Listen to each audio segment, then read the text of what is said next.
this can be achieved by building a strong network of team to make sure that you have a good balance of top down. You know, you'll be giving directions top down, right? And then Yeah. more improvement is how you say, a very silo mindset. It's like Mm-hmm. a race. It's like a race horse, right? You have your blinkers at the side, so Yeah. you only look straight, but you don't look left, right, you don't look top, bottom, right?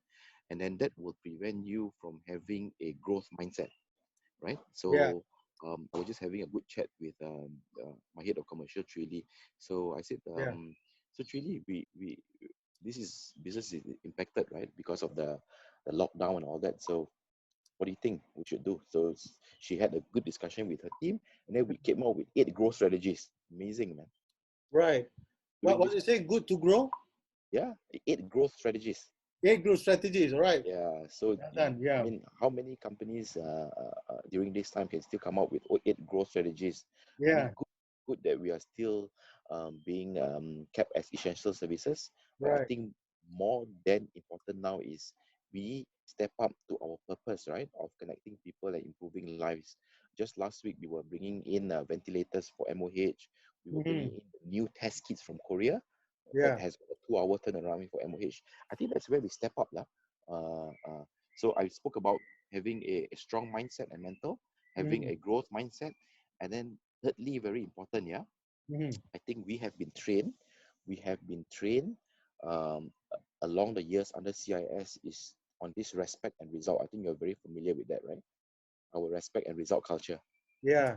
Yeah, so we try to connect through our people with a lot of empathy. During Yeah. this time, I think if you are an iron fist, if you are a power crazy boss, if you are a top down one, it doesn't work lah. Yeah. There's It a word in doesn't the work. situation, right? Yeah. Doesn't work. Doesn't work. Yeah, Yeah. people will baling kasut at you. Yeah. Yeah, I correct, totally agree, especially in this time correct, situation. correct. Your that's really great, Julian. You mentioned about growth mindset, your CI's program. I'm very familiar about that, and I whenever I get in touch with your team, they always many of them are either in CIS in Malaysia, some are regional basis. There are many levels of CIS, and I've also read Ken's book, about, and he mentioned a lot about CI's program, right? This one you mean? Yes, yeah, this This one, one? Radical Simplicity. Yes, yeah, that's really great. Yeah, that one. I think that's the book. Really, I like the approach of the book. It's very handy, Yep, very it's available on Amazon. point. Yeah, Yeah, can you hold it for a while? Yes, sure. okay. Yes, Radical Simplicity. Yes, I got that one. That's Ken. That's Ken Allen, our previous CEO. Yeah, yeah, Yeah. great. Thanks. That's great. There was Okay. also one point, Hyrule, I think that's very important, which I didn't get to share earlier. I think Mm. one very simple question is, I believe the practice of having a servant's heart, right? A very simple but powerful question is, how can I help uh, a person to have a better day every day? Uh-huh. So that question, when you keep that in your mind, right, it opens up a lot of Mm. dimensions. Okay. Now we come to the next question, Julian. You mentioned about how the company CIS program, how the company training program prepared everyone for the crisis that we have today. This is not your first crisis, and the company globally also have invested a lot in making sure that business run operationally stable in any time situation. I want to ask you personally, for you, how did you grow from someone starting maybe from university and then bring you to this leadership position and now going through this crisis together with your team, for you Mm, personally? okay. So I think it would be a few things lah, Hyrule, on my front, right? I think Yeah. it continues to emphasize that it's very important to have a strong purpose Mm-hmm. in what we do, Mm-hmm. not just in our work, but also in our day-to-day life, personal life. Yeah. So I like to relate back to our couriers, right? The 700 odd people who are out Yeah. there delivering and picking up.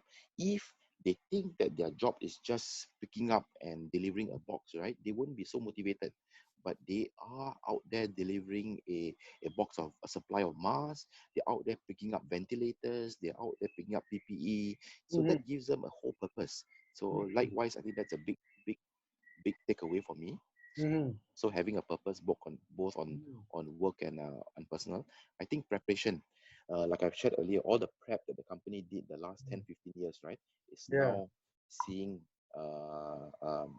during this crisis. So likewise, for our own, if you are preparing to achieve something in your life, please make sure that you're investing in yourself. You can't just sit down there and pray and hope that things will happen, because 10% is luck, 90% is effort. Yeah. Yeah, Yeah. 10% line is effort. Yes. correct, Right. correct. And then third thing, I think getting our priorities right. So we talk about purpose, we talk about preparation. The Right. thing is getting your priorities right. And I think, again, back to my point, right? Having a servant's heart, taking care of people and then treat people the way you like people to treat you has always been my motto, right? Yeah. So you like people to treat you a certain way, make sure you treat people the same way as well. Because Yeah. if you treat your people well, like likewise your family members or your brothers and sisters, your wife, right? They will in Yeah. return take care of you. Yeah. Yeah. Yeah. All right. And then, yeah, What? last but not least, invest ahead of time lah. So today, crisis, many companies will be cutting costs, right? Cut Yeah. APMP, cut training, cut this, cut that, right? Because it's Yeah. easiest to cut. Yeah. Yeah. So I'm sure you're also feeling it, right? Yes. So Of course. Definitely. yeah, correct. So, but for me now, actually, is the best time to invest ahead of time, because Mm. this is where you're going to be preparing for the future. Yeah. Yeah, Good. Okay. How about the role of mentor or your colleagues, your friends in this kind of situation? Do you turn to them for advice? definitely. They're a big, they're a big resource. I wrote. They're a big Yeah. source of coaching. Seldom take decisions on my own. Most of the time, actually, the decisions are from the people. 95% of decisions are from the people. Right. Yeah. So I have a pretty easy job actually. Okay. I take that as your own compliment. All right. So we spoke about the role of the company in the situation like this. We spoke about your role in the company, we spoke your people, right?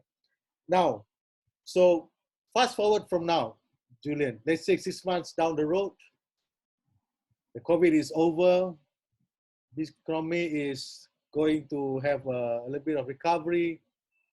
What would be the thing that you could be proud of? Okay.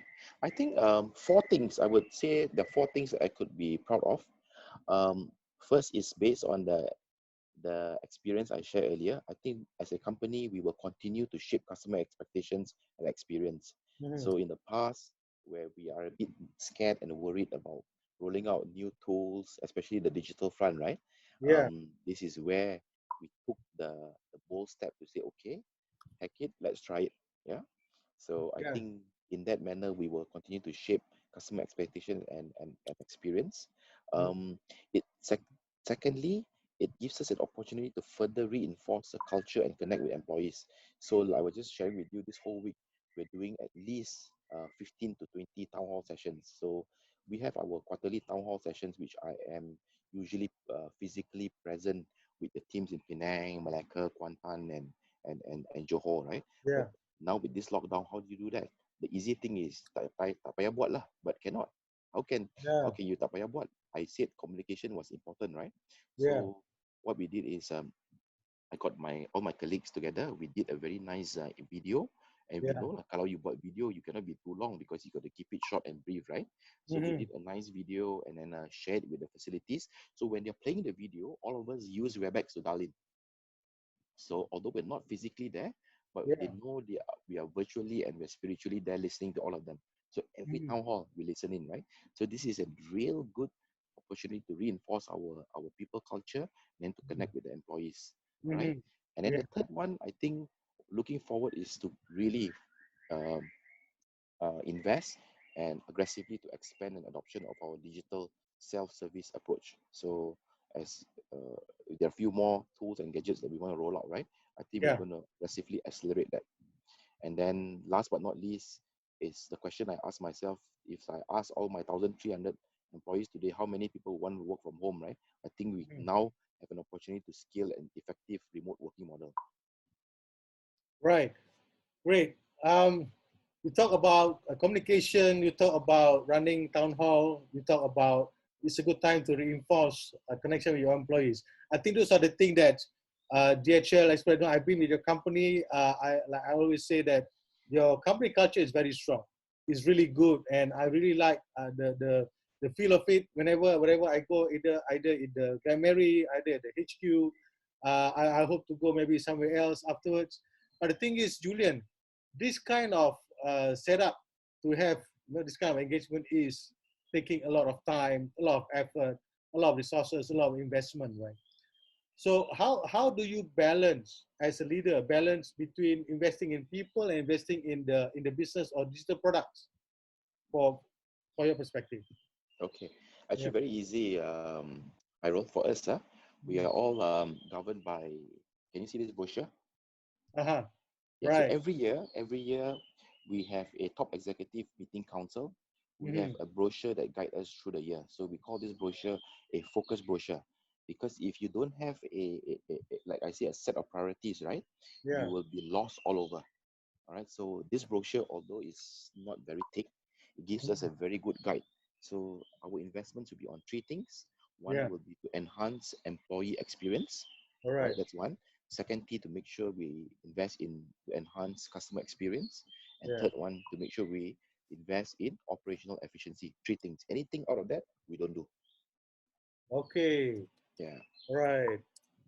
So I think the focus, the laser focus that you guys have is really paying dividend now. Can you say that? Yes. Yep. It's taking a lot of the noise lah, a lot of the noise, the distraction, right? Yeah. Yeah. I Right. think you also read in Ken Allen's book, right? Because Yeah. he mentioned a lot about radical simplicity, about Mhm. making a strategy simple to understand. In the Yeah. past, before he became the CEO, Mhm. the focus is not there because everybody's trying to do many things, right? Right. So I think he speaks a lot about simplifying the whole business model to make sure that everybody just be laser focused on what they want to achieve. Yeah. Yeah. Julian, in your role, right? What do you think going to be the recovery look like post COVID for Malaysia? For Malaysia, Yeah. okay, I think it will put us in a stronger position. Mm-hmm. So, as you know, globally, the, the supply chain is disrupted in many ways. Yeah. I think people will look at manufacturing sites, where they source, where they sell, where they buy from, how they buy in a very different manner. I think if Malaysia and the government puts itself in the right footing, right, we will be poised to be stronger. And I think if you look at how we are reacting and responding to the COVID-19 with the number of cases, right, we are actually doing pretty well. The number of recovery cases versus the number of new cases is much higher. So I Mm-hmm. think we are poised to be in a good position because Malaysia, as a export-oriented company, manufacturing side, we will be stronger. Because let me give you an example. Yeah. Customers who used to fully put all their manufacturing sites in just Mm-hmm. China, do you think today will put all in China? Yeah. Customers who used to always buy from China, do you think Mm-hmm. today they will continue to buy all from China? So they used to buy from Malaysia in the past, right? Mm-hmm. But over time, of course, China became lagi murah, so Yeah. they tend to buy from China. But now they would like to spread their eggs. Right. I think that's a good perspective to have. So from your global experience, I mean, at the global DHL, for example, you mentioned earlier on about the growth in China because they've now removed their lockdown and everything start almost normal back again. Can you share a little bit to us a bit of insights about that, Julian? Yeah, so yeah, China, after being closed for almost 70, slightly more than 70 days, right?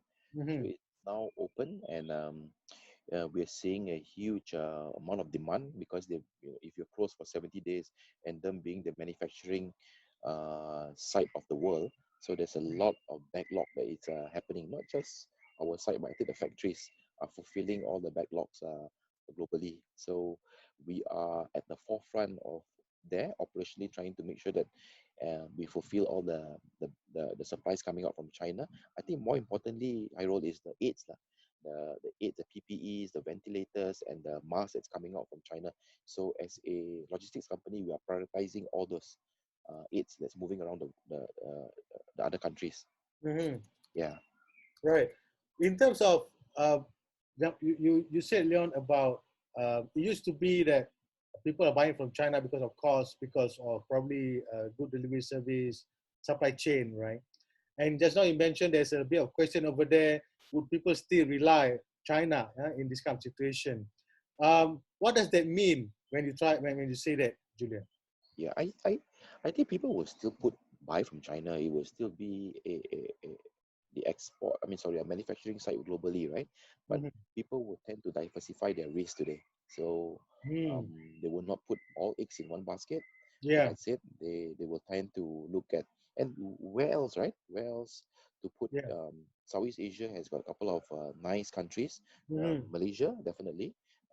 Vietnam is definitely, and then Thailand. Even before this COVID-19 crisis, Hyrule, Yeah, when the China-US trade war, we're already seeing investments and factories moving back to Malaysia, especially Penang, right? yeah, Some of the semiconductors companies are moving back to Penang, and yeah. then we are seeing a lot of inquiries into PTP, Port Tanjung Pelepas down in south, right? Mm. Johor is also getting a lot of attraction. Iskandar, Mm-hmm. we are get, I mean, we at the forefront of logistics and supply chain, we are constantly being asked for advice, for guidance to look at how feasible is it to set up a distribution hub in Malaysia or elsewhere in Vietnam or China. So we might and might not get the RFQ, but we will be one of the people who are asked to study it, to how Yeah, feasible. So we get a lot of inquiries and leads that Malaysia is one of the places that they are looking at. yeah. So yeah, that's what I would like to hear. Actually, that's really good. So you would expect a lot more expansion into manufacturing in Yes. Malaysia. Is that what you're saying? Yes. All right. Yeah. So and now, for example, life sciences or what we call healthcare products, many actually from China and many actually coming from other places, right? So do you foresee a new trend manufacturing of these life sciences and healthcare products in Malaysia in the next coming years, Julian? Yeah, I think that's one of the focus for the government as well. We're not extremely strong on that sector, especially the areas and other tier two, tier three suppliers and vendors around this sector. But Mm. I think it's definitely an area of growth potential, and I think it's one of the growth sector within the government's focus. But there's a lot of work to do there, Hyrule. It's not so easy. I think if you ask me, we are very strong on the aerospace. We are very strong on the semicon. We are very strong on the e-commerce front. We're poised very strong for the IR 4.0 as well. Life science, I think we've got some work to do. Right, life sciences we got to work to do, yeah. Yeah. All right. So in terms of business, Julian, and also industries, which industries are you think going to be more efficient and effective post COVID-19 from your view? E-com, Yeah, e-commerce, man. e-commerce. E-commerce. I was just talking to my colleague from DHL e-commerce, right? So we've Mhm. got four entities here. Mm. DHL e-commerce is, I'm from DHL Express, right? So Right. DHL e-commerce is having one of the highest volume in their time because people are staying at home doing nothing but shopping online. Yeah. So, and then not just people, buyers, right? I think now with a lot of business that you are not allowed to operate, so people are thinking of new growth areas on how to sell things Mm. online. So I think that will accelerate a lot of how you say, a lot of new business models. Mhm. Mhm. Yeah. So even training, right? Training. I think you were sharing with me before this session. You were having all the platforms with customers now because you Yes. can't be there physically. So you're now trying to do training online. Yes. Yes. Yeah. Great. But the other day I was spoke to someone from F&B industries, right? They're talking about looking at new ideas of food delivery, for example, right? While we have a lot of delivery like e-commerce you mentioned, however, the digital side of food safety and food hygiene somehow it's not clear still, right? Do you see this as this kind of opportunity, for example, for a shipper or courier like DHL? Your thought? Okay. So for us, we've not been very involved in delivery of food yet. Mm. Perishables. We've been very. Our biggest sector is still technology, Mm-hmm. um, aircraft. Sorry, semiconductor and Yeah. aerospace and automotive. So perishables are one area where we have not really focused on. But Mm-hmm. like you said, it's definitely an area of opportunity, especially for Malaysia, right? The halal part has always been a big focus area for us because we, being one of the biggest halal hub, is definitely a huge potential for us. But Yeah. as we're being locked down at home, but I see the food safety delivered by Grab and food properly packed is quite high. Most of the food are properly packed. It's taped. It's got seal and all that. So I'm actually quite comfortable with That. purchasing those food. Yeah. Yeah. But Yeah. again, you not that's just cook food, right? But also, you buy from the market and all that. So I've been purchasing um, meat and fish from Taman Tun Market Mm-hmm. online, and they're packed very decently actually. Mm-hmm. Yeah. All right. Okay, Julian. In terms of crisis, right? We know there are certain low point in our life where, for some people out there. So, what would be your advice to them? You know, in this kind of situation where you see that a lot of entrepreneurs, having to deal with their potential closure of their business, having to deal with their staff. What are your advices or tips that you can share with them? Sure.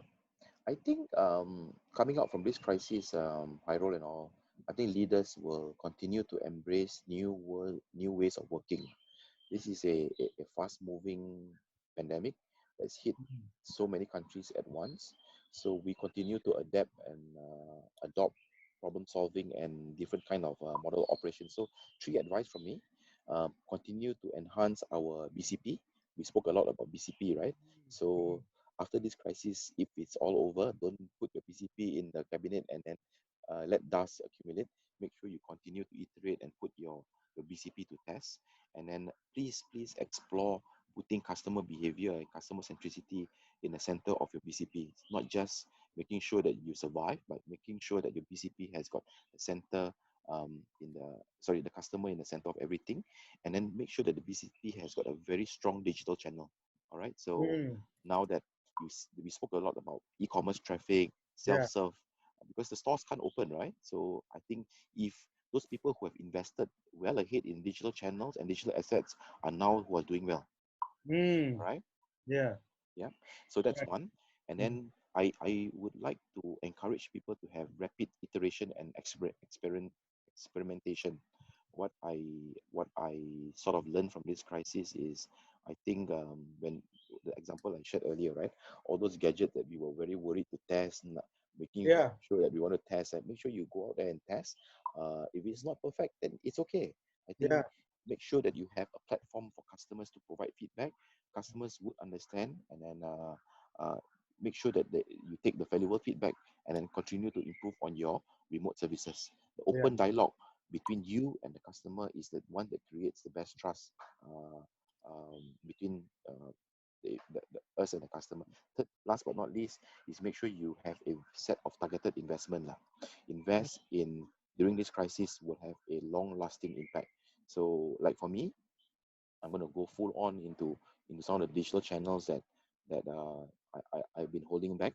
And then Mhm. secondly, is to make sure that I continue to invest in my people, like training, their safety, their their the engagement part. Right. Julian, you mentioned about um, the the crisis. When the crisis is over, don't put the BCP in closet, right? I Mm, think that's for many people. That's what normally will happen, right? In crisis, we tend to scramble to get ourselves out, and the moment we are out, we forget everything and we go back to normal. mm. So, what would be some tips that you could share with us? How could we rally the people to continue? Because it's not easy, of course, to engage the people. So, what would be your secret or tips for you to continue doing this? Okay, so I would recommend that the BCP must Mm. be reviewed more frequent and in a rigorous manner, so that this will become your new normal. Right? Mm. So I think it's very good when this is all over, have a post-mortem meeting with Uh-huh. your leadership team, not just Yeah. the executive team, but the one level down, to Yeah. explore, to look at SWOT lah. What are the strengths that came out from the BCP? What are the big weaknesses that came out from the BCP? What are the opportunities that came out from the BCP? So one good opportunity I see is I currently rent a 40,000 square feet office space in Menara TM, right? Mm-hmm. So one big question mark I ask myself is, do I still need 40,000 if 20% of my people want to work from home now, Ah, yeah. right? Talking about it, yes, yes, Correct. yes, Then, for example, the incoming calls into call center. Today yeah, we got few thousand calls coming a day, but now 10-20% of the calls are moving into digital assistant, into chat. So do you still want to invest into a huge PABX system, or you want to invest into digital? yeah, Yeah. yeah. So, and then training, right? Training, um I think training is important because many a times the training that we take ourselves through doesn't provide you with a platform to be flexible and to give you rapid iteration. Mm-hmm. Yeah, so I think what you took us through the program with design thinking sort of gave us a bit of a basic to see how we could iterate as well. Yeah. No, I'm glad that you mentioned about space just now. Uh, you see, in a lot of companies, even some universities I've spoken to, they're now thinking of going to a smaller space and provide more learning online, right? So do you see this kind of trend post-COVID when people are questioning about their asset like buildings? Yes, big time, big time. I think that will be looked at. Do you still need an office in CBD, right? Mm, Yeah, yeah. because you got s- now when you work from home, you don't have to wake up so early. What you save those Mm, time traveling to work, right? You can wake up later and then just jump downstairs and go to your workstation. In the yeah. past with Malaysia, you at least 2 hours to and fro work. Mm, yeah. And So the headache of traffic. traffic and then the stress that you go through, right? Yeah. And then and I think it's also today, like you've been to our office, right? We've got a Yeah. huge training room. And moving forward, do you still need that huge training room? Everything can be Yeah. done online.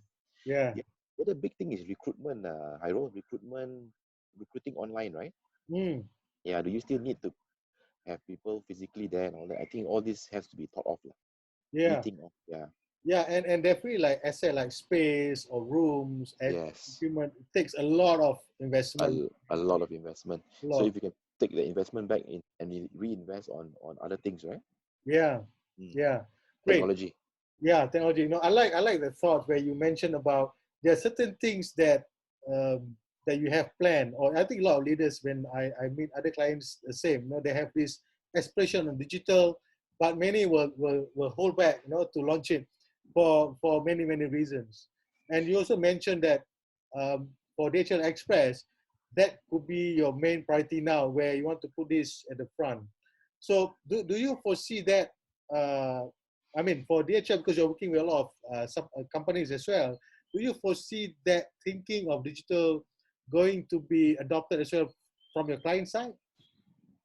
As in, you mean will our clients be more digital, is it? Yes, yes. I think speaking to some of them over this MCO period, definitely, Mm-hmm. because people are asking why this cannot be done online. Why do I still need to send hard copies? Why do I still need this? Why do I still need that? So yes, the question is yes. All right, all right. Yeah. That brought me to something that I read many years ago about Toyota. Toyota company now. So Toyota at one time was applying JIT or Lean Toyota Production System. No? They try to make the lean just in time to help their vendors. So what they do is other than just looking at their own process, they go to their vendor plants to help them also, you know what, this is how you could do it better. With that, Mm, they're able to improvise situations. So mm, do you foresee that kind of engagement can be expected from DHL Express to help their clients?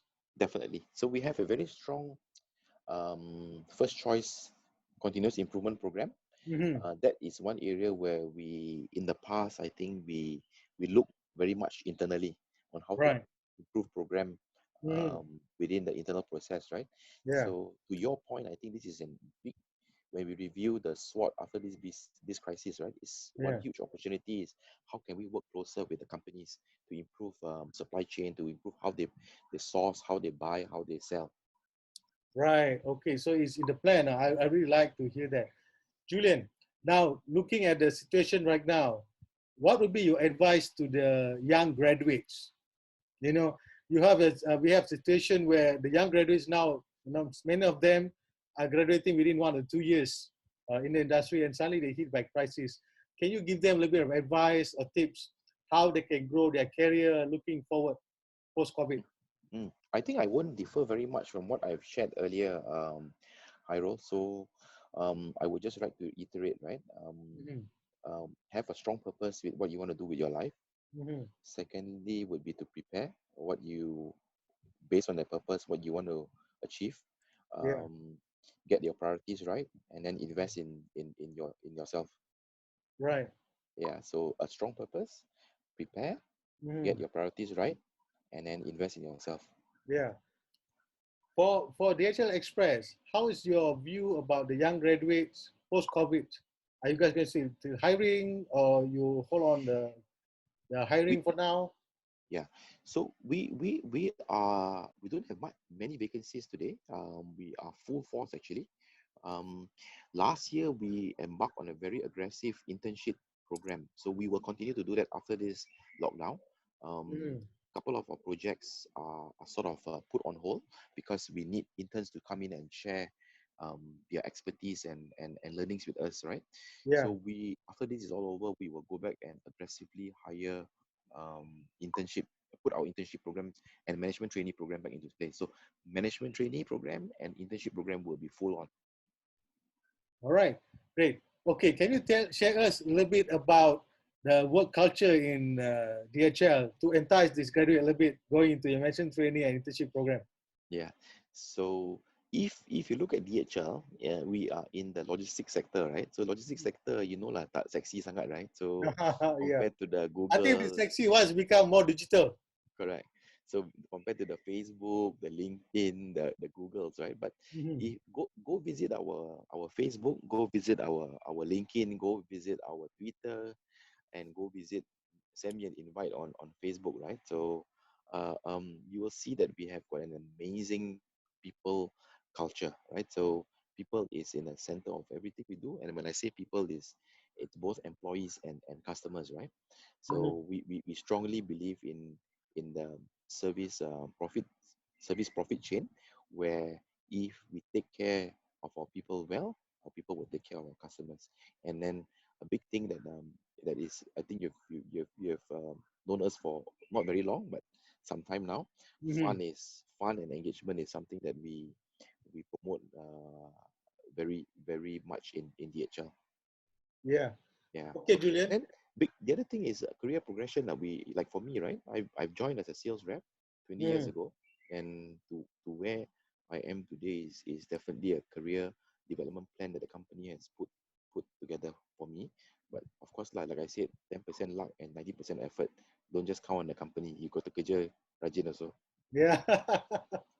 Yeah. All right. You mentioned an interesting point, Julian, about your role in sales. How does your role in sales help you to be where you are today? Actually, the role in sales has helped me to be a very, how you say, positive person. I've always looked at Mm. things very positively. I've always looked at, hey, how come this crisis, we can't do this, we can't do that. So I've always looked for opportunity. I'm an opportunist. So I always look at, hey, this one, this crisis, DHL is a global company. We can reach 220 countries, right? So if Malaysia is locked down, why can't we move straight from China to Europe? Bypass the companies in Malaysia can still buy from China, and we ship Yeah. for them to US. We can still send them a bill here. So Yeah. don't have to bring into China about pergi Malaysia. Malaysia only repack and then export out, right? We can Yeah. still we can still arrange for you. Let's say you're an SME sitting in Puchong, you Yeah. want to import something from, you want to supply, you have a supplier in US, right? And Mm. but your kilang is in China, then we can do for you. Tak payah masuk Malaysia. So there are many opportunities like that. So my sales experience has sort of helped me there. Great.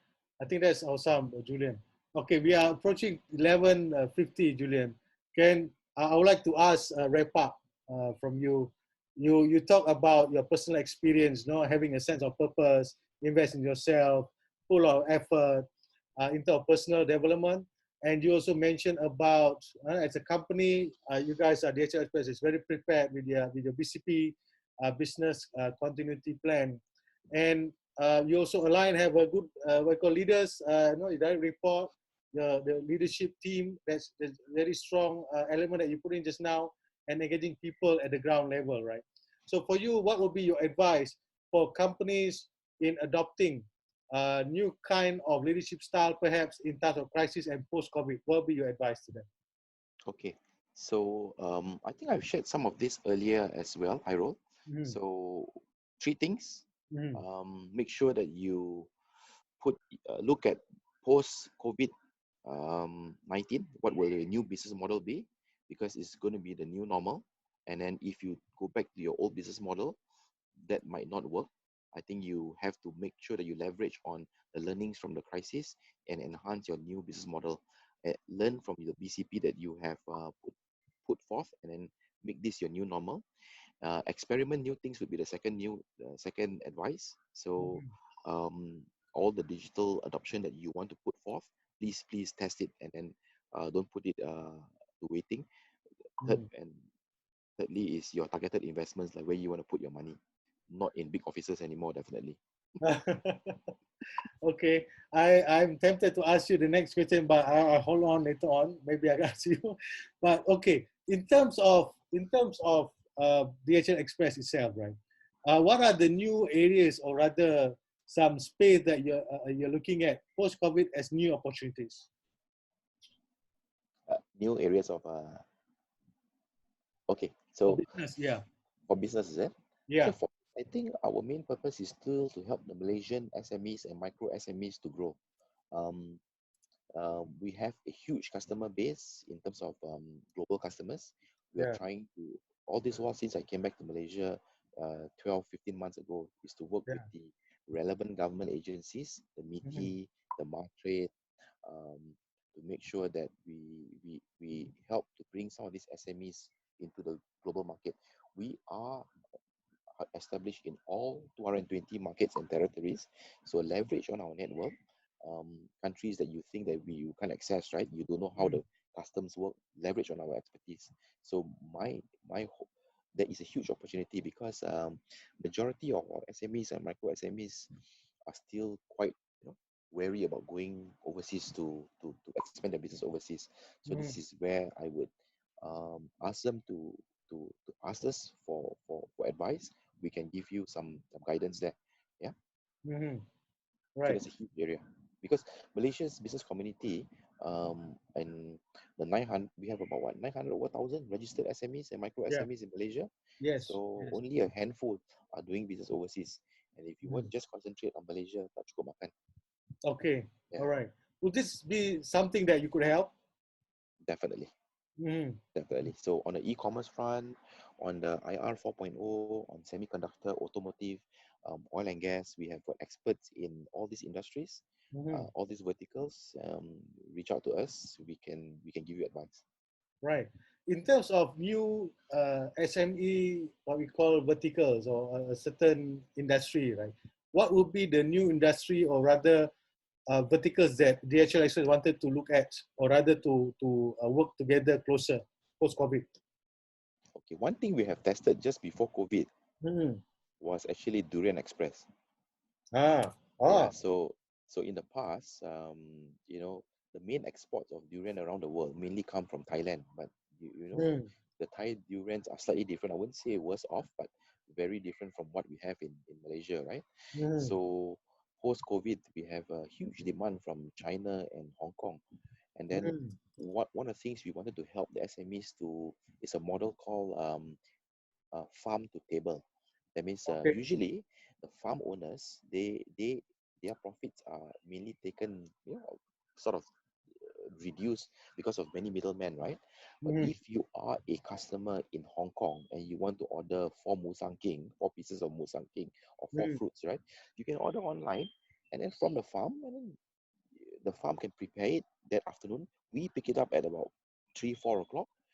We get it to you next day before noon. It's already in your house. Ah. Yeah, Okay. so the farm to table model is one example we were toying about, and that can be done with many business model. Yeah. So using digital platform, using the speed of our network, using the experience that we have in terms of global reach, I think that is one example you can explore with the e-commerce. Mm. It's like within a day you can get your Musang King, right? Can. Wow, that's excellent. Mm. Yeah, I saw some pictures previously. You guys are packing up the durian, right? I also Correct. have Alvin also owed me some pack of durian as well. Right. So Julian, parting words. 4 minutes before 12. I want to make sure we stick to time today. Parting words from you. No, I think thanks for having me, Khairul. So to everyone, I think we are now 1 month into MCO. Yeah. It's necessary. All of us don't like to stay at home. I Yeah. think it's necessary for us to, it might be extended, but Mhm. for the sake of everyone, I think we need to, business are affected, but Yeah. continue to think of new opportunities, Mhm. think forward of how we can do things differently. Mhm. Uh, if you continues to be in firefighting mode, you will not grow. So Mhm. stay safe, stay positive, stay healthy. Right. Okay, Julian, thank you so much. From Thank you. me, Cairo from ICEChat, thank you so much. I hope to catch you again soon on WhatsApp and on FB. Have a good day. Stay safe, stay sane. This is guys Julian from DHL Express, Malaysia and Brunei, the Managing Director. Thank you very Okay. much, Julian, Thank once you. again. Have a good day, Julian. Bye. Okay, bye-bye. See you. See you, bye.